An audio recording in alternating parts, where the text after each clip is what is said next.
अस्सलाम वालेकुम सर। वालेकुम सलाम। हाजी साहब, कैसे ख्याल आया 2 दिन पहले आप गए हैं वहाँ पे फातिमीद फाउंडेशन में आपने विज़िट किया, इसके बाद अपने ही घर में एक ब्लड डोनेशन के हवाले से एक कैंप लगाया आपने?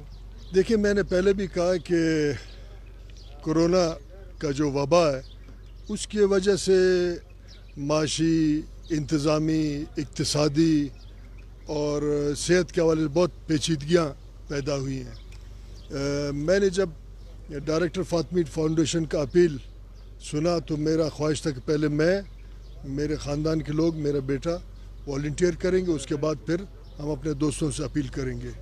परसों हम गए वहाँ खून का अतिया देने, तो वहाँ हमें 20 बच्चे नज़र आए जो बीमार थे और इस इंतज़ार में थे कि कुछ लोग उनके लिए आके खून का अतिया देंगे।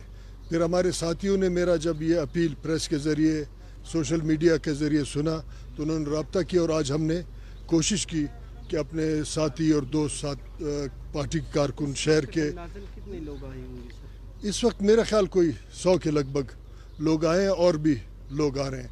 आपके तवज्जुह से उन तमाम रज़ाकारों का, जी, आपके तवज्जुह से उन तमाम रज़ाकारों का मैं शुक्रिया अदा करता हूँ कि जिन्होंने एक ऐसा सदका दिया कि वो किसी को, जिसको ये खून अतिया कर रहे हैं, वो उसको जानते नहीं हैं। और इस्लाम भी इस बात का दर्ज देता है कि आप जिसको मदद कर रहे हो उसको भी पता ना और लोगों को भी पता ना हो। मगर आपके तवज्जुह से मैं खुसूसन बलूचिस्तान में नौजवानों को, सियासी कारकुनों को, समाजी तंजीमों से भी ये अपील करता हूँ कि ये लोग जिनको शायद हमारा तवज्जो जिन पे नहीं था या हम उनको भूल गए, उनका खून का अतिया चाहिए था, तो उनके लिए खून का अतिया दे दें।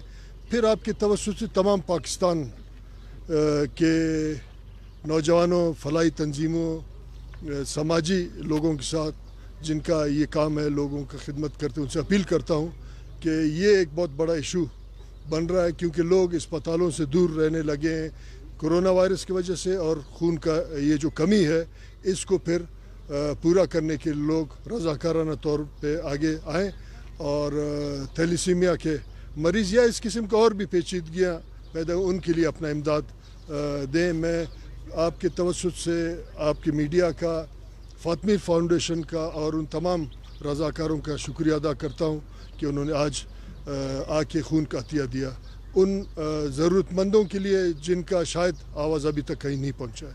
Thank you so much.